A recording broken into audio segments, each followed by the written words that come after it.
I'd like to call the meeting to order and welcome all those in attendance, as well as those live streaming. We have a full council present today, except for Mickey Hinman, who is on a family trip.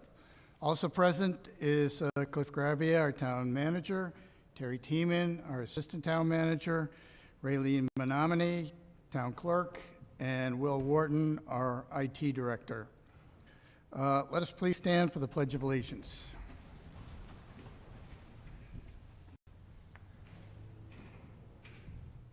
I pledge allegiance to the flag of the United States of America and to the republic which stands one nation, under God, indivisible, with liberty and justice for all.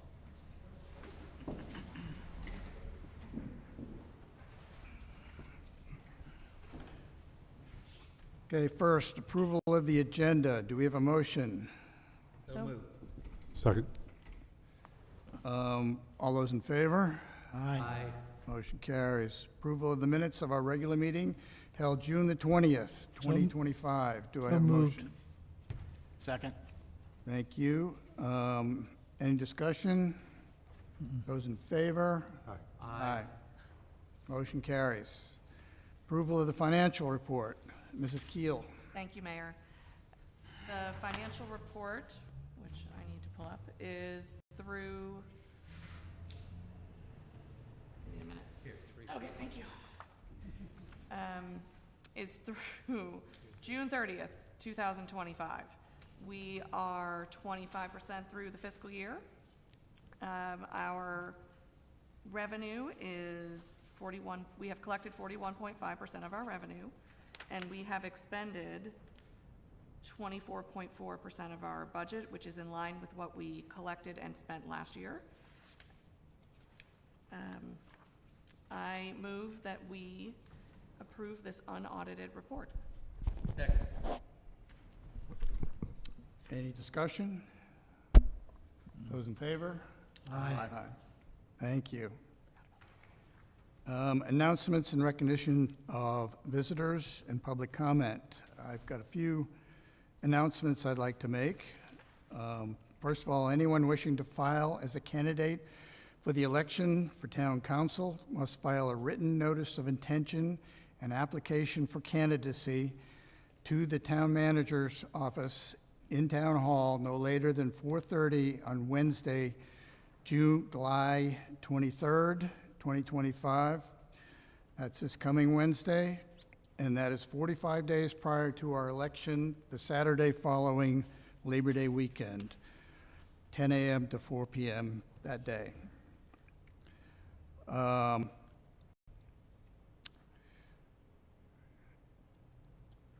We have to thank all those who took part in the 4th of July activities. It was an incredible weekend. Thank you, Chris. With the parade to be remembered. Thank you to the 4th of July Committee, all the volunteers, and certainly to our staff who worked from sunup to sundown and beyond. Great band performances that evening, an incredible fireworks display. I heard that there were 40,000 in town that day. That's an incredible number. And the gods of the weather and the tides cooperated. I only heard good complimentary comments at every activity. Congratulations to all. Bethany is truly a special place. To continue in that vein, and to comment on a current Coastal Point article, I'm not sure whether anybody's seen it yet because the Coastal Point just came out yesterday. There are families and extended families who migrate from across the country every summer to Bethany Beach. There is a family this week, the Woods family from Northville, Illinois, who have been coming here for many years, with this being their 50th. There are 48 family members here this week, including the family's 89-year-old matriarch, Ann Woods. A great story. And you often hear, and the funny thing is you often hear it repeated. I spoke to a young couple a couple nights ago, while walking our dog down around on the streets, we end up talking to a lot of people because everybody likes to see Murph. But I spoke to a young couple, and their family comes here. For 30-plus years, they've been coming, gathering from Pittsburgh, Connecticut, and North Carolina, all here to enjoy a week in Bethany Beach. Bethany is such a family, special family, coastal town.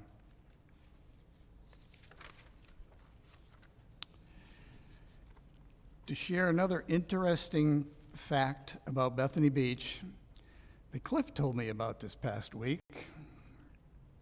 Do you realize that Bethany is the only town or city in the state of Delaware which owns and operates its own municipal transit system? Pretty interesting. Our own Bethany trolley system. Very interesting. For the next announcement, I'm going to turn it over to Rich McHugh to discuss legislative activity in Dover with the June closing of the legislation session for the summer recess. Thank you, Mayor. This stuff is very, very interesting, what Dover is doing. I could go on for hours, but fortunately for you guys, I won't. But I did want to talk about a couple of the things that happened. Before they left on June 30th, they did pass their budget. They did pass a series of other bills, appropriation bills, but I want to focus on 4 bills that were on their agenda that in ways, large or small, affect home rule issues, or the ability of municipalities and counties to control their own rules in their own jurisdictions. I'm going to talk about 4 bills in that regard.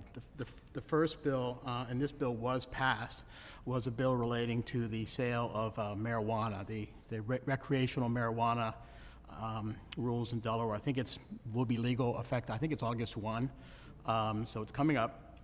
And there was a sense that the counties particularly were passing restrictive rules so that there were too many restrictions placed on where folks could place their marijuana stores or whatever you call them. So the legislature decided to do something about that and imposed a set of rules. The important thing to remember here, these are rules they imposed on the counties. They didn't change the rules that municipalities such as ours could say they can't operate them within our jurisdiction. So we're not directly affected by this in Bethany.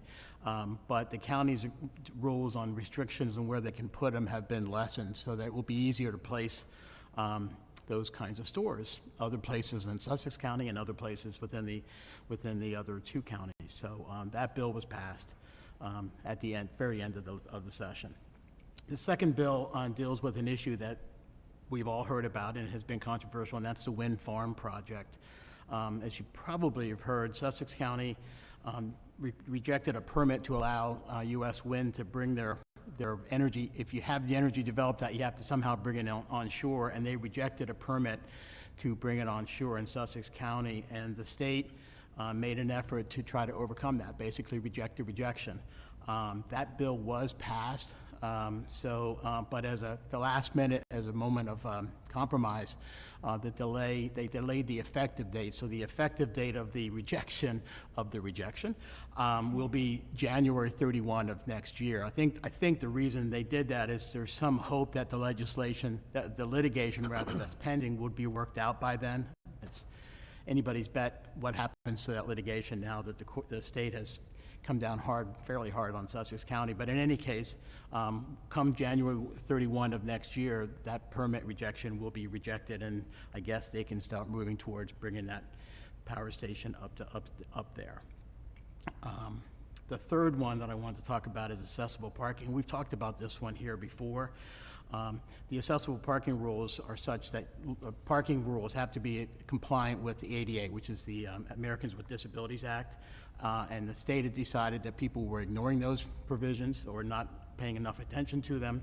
So they adopted this new statute that requires municipalities like us to make sure that the parking, including our own parking, is up to snuff in terms of the ADA compliant rules. So I think there's going to be a new function. I don't know, how this is going to play out here, but a new function to make sure that parking, I think including municipal parking complies with the ADA requirement. So that's a new one, and that was passed. The last one I want to talk about was not passed. It was the only one that didn't get passed, and that's another one that we've talked about, and that's the accessory dwelling units rule. That would allow people to basically operate smaller buildings within their own properties, and would attempt to say that if a municipality had sets of rules, zoning rules, what have you, that would be inconsistent with the ability to do that, those rules potentially could be overruled. So, for example, we have density rules in Bethany, and if the density rules would have effectively not permitted people to build those accessory housing units, it theoretically could have been overruled, which would have, at least in my opinion, created havoc. That bill did not make it through at the last minute. They didn't bring it onto the floor, it didn't make it. But the way the legislature works, that bill will automatically be back on the table again come January when they come back in January. So it's not over, but at least it didn't get there yet. So, and to me, that was the worst of the four in terms of direct impact on us here in Bethany. So at least for the moment, we didn't take that hit. That's it. Okay, thank you, Rich. Public comment. Do we have anybody that wishes to make a comment or speak? I see none, so we will move on. The next is a report from the Bicycle and Pedestrian Safety Committee. And Diane, you're going to make it today. Good afternoon. Diane Fogash, 358 Sandpiper Drive. The Biking and Pedestrian Safety Committee met on June 26, 2025. Committee member Don Rosenblatt arranged for a Zoom meeting with Sergeant Brian Panzak from the Jupiter, Florida Police Department that focused on bicycle e-bike safety. Sergeant Panzak gave a very informative presentation on e-bike safety and enforcement. He mentioned that they worked with the community to focus on e-bike education by collaborating with schools, HOAs, and community partners. They also engaged on social media in spreading safety tips and information. The safety of e-bikes has now increased, and they are seeing a decrease in violations due to their multifaceted approach of prevention, enforcement, and diversion to keep everyone safe in the community. Parents, law enforcement, schools, and community are working together to promote e-bike safety. After the presentation, it was decided that Sergeant Panzak will be invited to speak to our third Neighboring Communities Learning and Sharing Workshop on March 26th at 10 a.m. This will be an excellent opportunity to respond to issues expressed in our own community about e-bikes. Updates. Carl Troll and Dan Rosenblatt will speak with John Fiore about extending the double bridges path a little bit further. Committee members participated in the J1 Student Safety Workshop at St. Anne's on June 11th and at St. Martha's Picnic on June 24th. 37 students attended the workshop. On July 4th, committee members staffed a table to hand out brochures, stickers, and bike lights to parade bikers. Upcoming dates. Our new trolley outreach ride-alongs are being held during July on Wednesdays and Thursdays in the late afternoon to discuss safety issues with riders and distribute WAVE T-shirts, brochures, and stickers. The riders really like the T-shirts. and riders, they've been very receptive, and we have found that the trolley drivers to be very informative on safety issues because they're out there all the time, and they can see what is going on with the biking, the e-bikes, pedestrians in dark clothes at night, coming out of Turtle Walk, having to look for them both ways as they're making that right down back 26, and approaching employees getting off of work in dark shirts. So, I mean, they've given us a couple of tips. Once again, the bicycle checks will be at the Wellington Parkway and Pennsylvania Avenue on July 24th and August 7th from 8 to 11 a.m. Once again, bike helmets, lights, maps, and safety information will be available. Our next meeting is on August 21st at 10 a.m. This meeting will be a strategic session to focus on our WAVE 3.0. Also, a Bethany Beach Community Engagement Meeting will be held on October 23rd at 10 a.m. As an introduction to the event, Corporal Rogers will share the presentation that he gave last month at the Library Bicycle Workshop. I just want to add, we have benefited from our collaboration with our neighboring communities. Bob Shields was at our meeting last month, and he invited us to attend South Bethany's bicycle rodeo, and it was this past Saturday, and I went. And one of the things we benefited from was they have produced a how to use a crossword beacon brochure. And we have all the rights to publish it ourselves, and if Edie can find it on her laptop, she will send us the copy, and we just have to change the name. So that has been a plus for us. And also, on behalf of the committee, I want to thank the town manager, Chief Foley, and Julie Maloweski for their work, effort, and support of the Bicycle and Pedestrian Safety Committee. We could not do it without all that they have put into making us work together as a good group. Thank you. Thank you, Diane. Yep, thank you, Mrs. Forgash. The next report, 4th of July Committee, Chris Lawrence.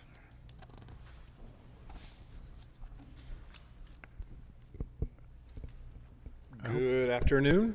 So first, to reiterate what the mayor said, we had great weather, we had a great parade, we had lots of happy, giggling kids, and they were all making memories and thinking about the parade, many generations. But I want to give you the parade by the numbers.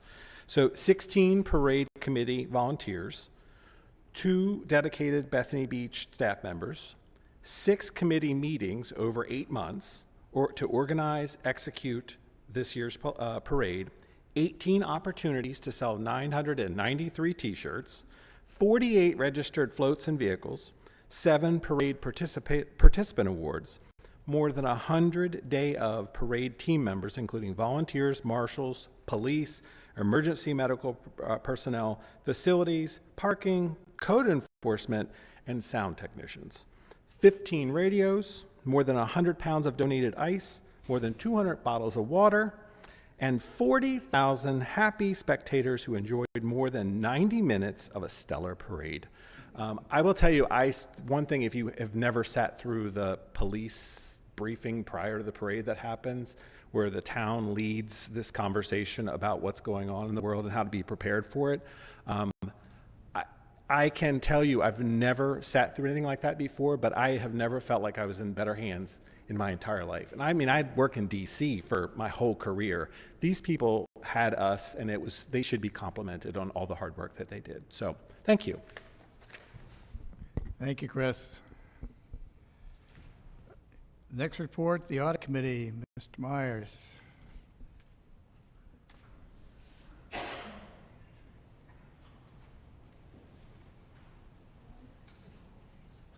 Good afternoon. I just wanted to say that if I can always be scheduled to follow that guy for a committee report, I would prefer, because it seems like a much more upbeat type of a discussion. Okay, let me just jump to the minutes there. This is a report from the May 9th Audit Committee meeting. The committee met on May 9th with the town's external auditors, UHY LLP.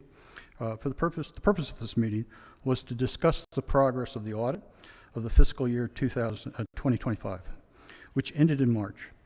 The audit partner this year is Roy Geiser, with Jessica Shahadi as the staff accountant. The town's agreement with UHY requires regular rotation of these positions so that we get fresh views. UHY stated that the field work at Town Hall started their field work at the Town Hall on May 5th after the town staff sent requested data in April. UHY said that the finance office was well prepared for the audit, and the audit is progressing smoothly. They said they are on schedule to have a draft of the financial statements ready for the committee to review in early July, which will be in the process of being reviewed right now and formally presented on Monday at our next audit meeting. Mr. Geiser of UHY did make a recommendation that the town implement a review process for journal vouchers. These are currently prepared and entered by the same employee, which is not an optimal situation. UHY recommended involving the assistant finance director in the process, now that the town has a second employee with the knowledge required to understand these types of entries. The town's internal auditor was also been asked to increase his scrutiny of journal vouchers.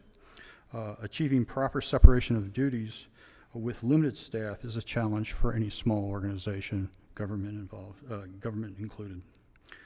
The committee was also briefed during this meeting on the cybersecurity risk assessment performed by UHY in April. This assessment is not complete yet, but shows some areas in need of improvement, mainly the need for more documentation of processes and a plan if the IT director is not available for extended periods.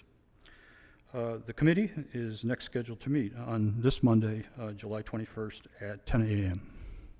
Any questions? Okay. Thank you. Next report, Budget and Finance Committee. Mrs. Keel. The Budget and Finance Committee met yesterday for a final review of fiscal year 2025 and a review of the first quarter of the current fiscal year. Fiscal year 2025 ended in March with townwide revenues 4% higher than the prior year, mainly from 3 revenue types: rental taxes, interest earnings on investments, and trash fees, which were increased last year. Townwide operating costs for fiscal year 2025 were 7% higher than the previous year and 2% under budget. The results of the first quarter of the current fiscal year show that revenues are 7% higher than the prior year, mainly from an increase in parking fees, building permit fees, and transfer taxes. Through Wednesday, the number of parking hours purchased at pay stations or through Park Mobile is 10% lower than last year. This is likely due to the high number of rainy days and the price of increased parking fees deterring some visitors. Operating expenses were 7% higher than the first quarter last year due to budgeted items including higher wages for full-time officers, renovations to the police and lifeguard stations, and replacing equipment and signs. The committee's next meeting is scheduled for October 16th at 10 a.m. Thank you, Mrs. Keel. The next report, Town Manager, Mr. Gravier. Mayor, Council, let me be the third person to say a big thank you to all who participated in the parade on July 4th, and most especially town staff. As you pointed out, Public Works begins their day at about 6 or 7 o'clock, and they go to about 12 or 1 o'clock. All hands on deck for the entire day. There's no shifting of the shifts, if you will. Everybody's here, and everybody puts a hard day in. Special thanks to the PD staff. And I think, as Mr. Lawrence referenced, and you can tell from the meeting that we have regarding the parade, it's just not about traffic control. There's a real drill down on security for the parade, and it's not something we often think about, but keeping the parade route secure in today's world is something that the PD does very well, put a lot of time, effort, and energy into it, especially Deputy Chief Norman, but the entire force is out there for the day and did a great job. Hats off to Brett. This is his gazillionth 4th of July, and he continues to put a full day in and is very involved. And certainly to Julie for her work that helps to bring all this stuff together in a great way. So kudos to the employees here that make it work. Boardwalk Plaza repair. In your packet today, there'll be a purchase order for the proposal to develop a final design for the repair that's needed in the Boardwalk Plaza. Unfortunately, if you look at the timeline, there's 18 weeks before we'll have that final design in our hand, then an X number of days or weeks before we're able to take that to bid, a 30-day bid process.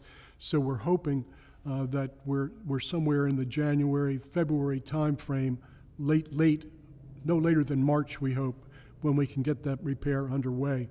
At the end of the day, it's not what we wanted, but that time of year, especially if it can be a February, March event, is probably the time the boardwalk is the least crowded, so that's a positive issue there for us.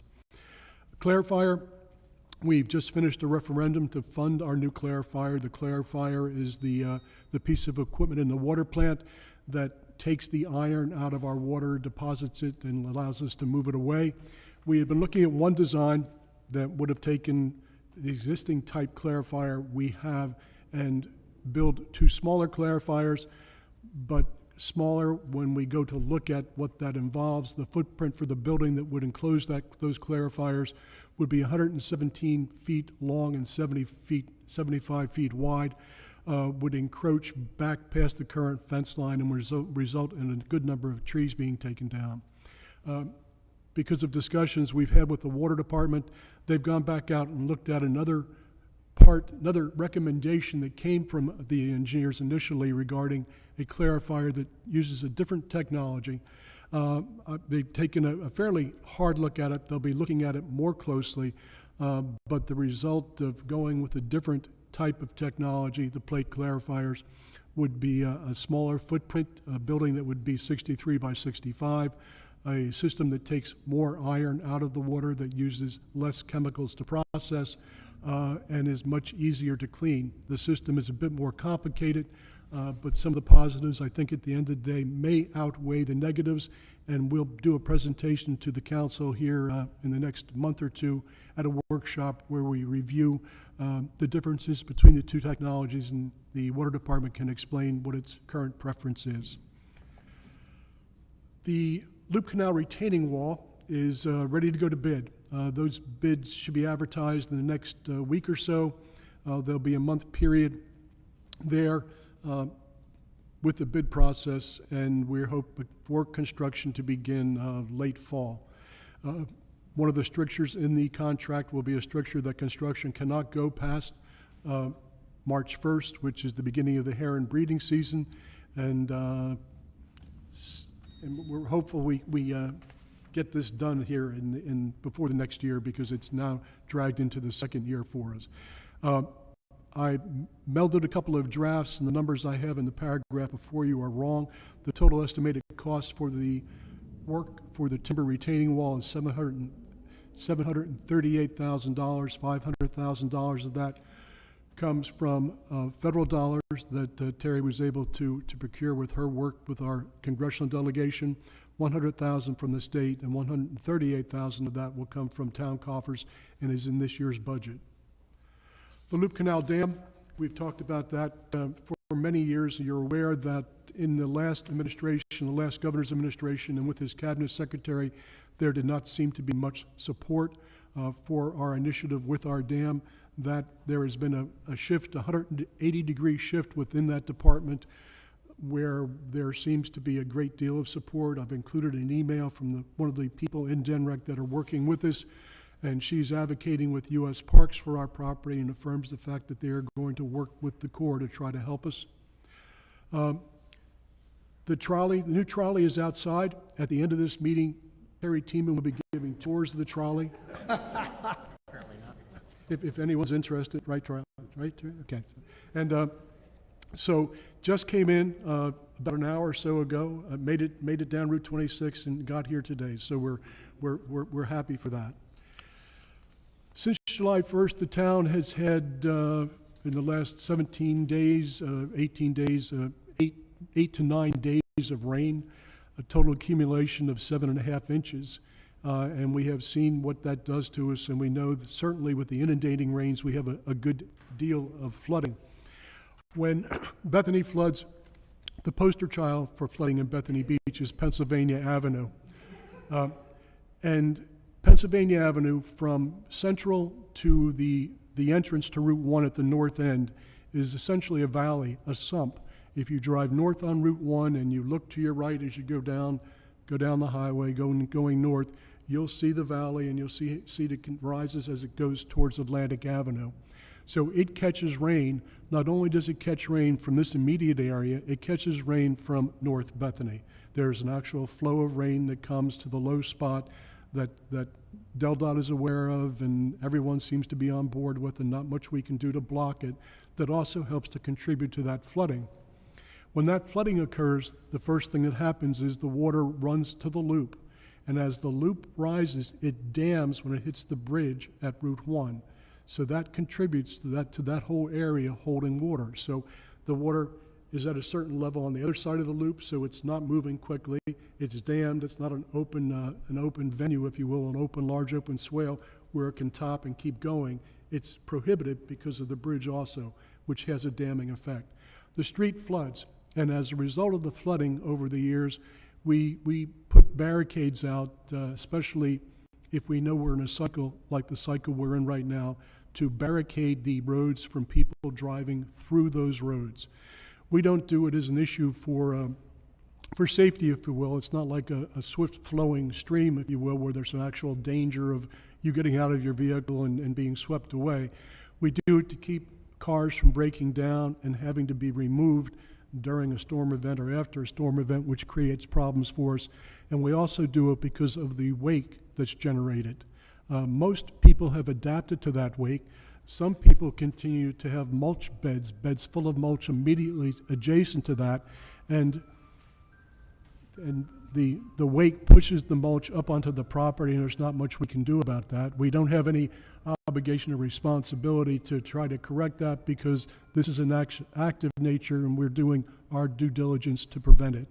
We don't have the staff to man barricades because staff, especially in a big event, is tied up doing other things. And so in order to help ourselves a little bit, we will be posting signs in the barricades for those concerned that say, lane closed, violators will be fined, in order to try to send a message home. But if you're here for the summer, if you're a resident, you want to get to your home, if you spent $14,000 to rent an oceanfront home and you want to get to your beach, in your residence, you're going to do what many people do, is drive around the barricade or get out of the car and move the barricade. So we try to work to prevent that, but that's not something we're able to do really as well as we would like to do. And as a special note for town hall staff, the building's custodian, after 4 years, has cleaned the kitchen sink. So, Mayor, that's all I have. Wow. How bad was that kitchen sink? Headline news. Yes. Thank you, Mr. Gravier. Before we go on to new business, I'd like to state that there will be an opportunity for the public to address questions on agenda items after initial council discussion and before any council vote. The first item of new business, discussion, consideration, and possible vote on a resolution to approve the final assessment list as presented earlier today, July 18th, 2025. Mrs. Keel. Thank you, Mayor. Last month, the town of Bethany posted the most recent assessment list. It was, copies are available on the website. They're available here in Town Hall. Notices were posted all throughout town. They've been on the website, and a notice of this list was in the Coastal Point. The town council had a meeting at 1:30 today to allow anyone who had an appeal to do so. We didn't have anyone appear for that, so I would make a motion that we should accept the assessment list for 2025. Second. Any discussion? All those in favor? Aye. Motion carries. Discussion, consideration, and possible vote on a contract to purchase a 2026 Ford F-350 with a, and correct me if I pronounce this wrong, Knapheide service body for Public Works Department from Hertrick Fleet Services in the amount of $73,514. Mr. Gravier. Mayor, Council, you have a purchase order in your packet awarding the contract to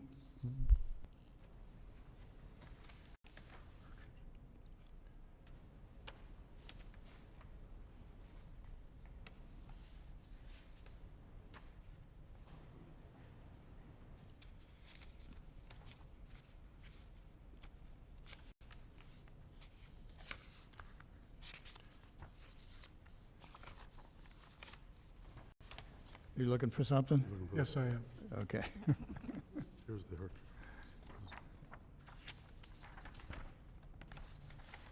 to Hertrick Fleet Services for $73,514. This is in this year's budget, where $90,000 was allocated for the purchase. This is a replacement for the Public Work Director truck. It's a 350 series, which is the heavier series the Public Works needs for towing the different trailers that it moves and uses throughout the town. Other competing bids were $80,000 from Winter Ford and $74,000 from Pacifico Ford, and this is the low bid. Money's in the budget, and this is a 26 vehicle. Okay. Do we have a motion to accept? So moved. Second. Discussion. What will we do with the one that we're replacing? It depends on its condition. I think it's fairly serviceable, so we may retire something that's older. Okay. With the utility body, they may not keep it because it doesn't have the practical use that some of the other lighter trucks do. Okay. But they make an assessment. We try not to grow the fleet with this, so.